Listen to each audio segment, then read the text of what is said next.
want to do, I want to tighten the grip. I just want to tighten the grip even tighter. When I get this, elbow down. Now what I've done, I've effectively, what we say, kill the shoulder. I control his near shoulder, and now I made it kind of part of me. So I can move him around, move in, set him up.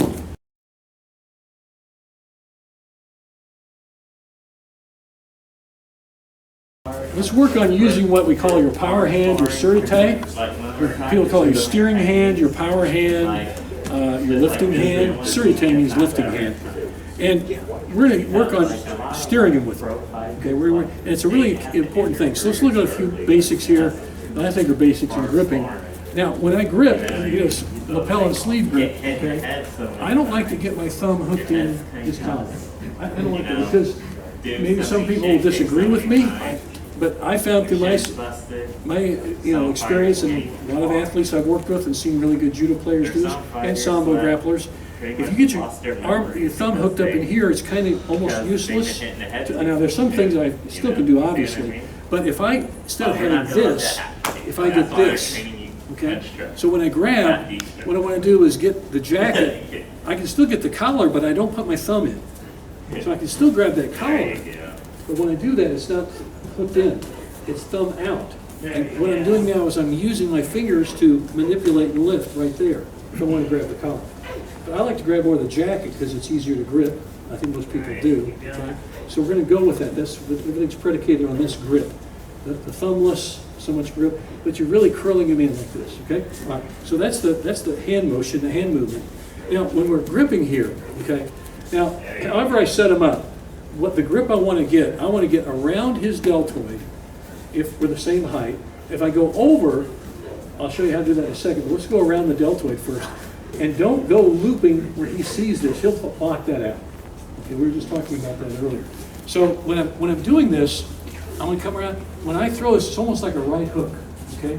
And I'm putting my shoulder in behind it. I'm not just reaching with my arm, I'm reaching with my whole shoulder, arm, everything. So I'm coming like this. Doesn't get missed. So it's a fast movement this way around as opposed to go. So don't reach with your hand, reach with your elbow. Yeah, I was reading your shirt. Remember, reach with your elbow. So when I do this, when I reach around, reaching with my elbow, catching, and now I'm going to suck this in tight. And I keep my elbow down. Now if I let my elbow float, you can duck under, you can do, I know that IGF doesn't allow that, but other rules do. You could block out. So what I want to do, I want to tighten the grip. I just want to tighten the grip even tighter. When I get this, elbow down. Now what I've done, I've effectively, what we say, kill the shoulder. I control his near shoulder, and now I made it kind of part of me. So I can move him around, move in, set him up. So it's a nice setup, real quick little Tai Sabaki action into a Harai Goshi, Oguruma, whatever you want to call it, maybe Chimata from there. But so here's the grip. We're fighting here. And when you're gripping, don't reach with your hands. Keep your elbows in just like a boxer would, right? Okay, so we're grip fighting here. Now when I'm ready to strike, literally ready to strike, I'm not doing this where you can see it. When I'm really catching it. Bam, catch it. And once I catch it, now once I get this solid, when I feel when my elbow goes down, that's my cue to move into my hip. So elbow down, move your hip. Now see the position in my foot. I step, and cross body Harai. So if you want a quick way to set them up with a cross body Osoto, cross body Harai, this, move around here, step, catch. It's that little catch-up step at the bottom. You need that. If you can do it with reaching. I can do it here, and I can reach, but I'm off balance. It's not as strong.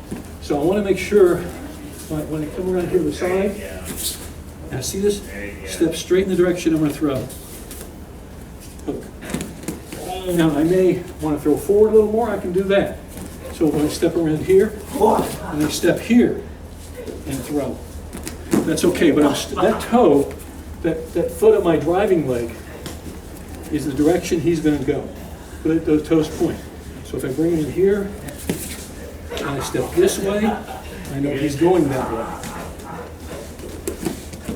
But this what we call a short grip, close contact grip, because now I bring him into me. There's no space. I've literally loaded him up, or we're just hooked up together to be one big hunk of human people. being here. So getting her gripping, catch, come right here. Now, again, let me come back up. I'm gonna have this up. When I come back, when I pull him, elbow down, okay, and then something here. Now see how he's loaded? Step, hook. You do that in some portion. Sure. Okay. Just move with American. Watch how he moves around the side, step. Bam, there you go. So it's, you know, that's the throw. You can use crossbody Osoto, more of an Oguruma to the front, Ashiguruma to the front, whatever you want. But any of those work because you're loading him up. The action of him, when Derek brings Eric around here, when he brings him around here, he's loading him into his hip already. See that? Now, wherever he steps with that toe, that's the direction he will throw it. Go ahead and toss it. Bam, there you go. Got it? We good? Simple stuff. But that's the biomechanics and why this stuff works. You gotta know how to make the guy move. And again, it's efficient movement. The more effective you move, more efficiently you move, the more effective you throw. That's pretty much it. You got it? Simple stuff wins fights. It really does. Okay, let's go get him.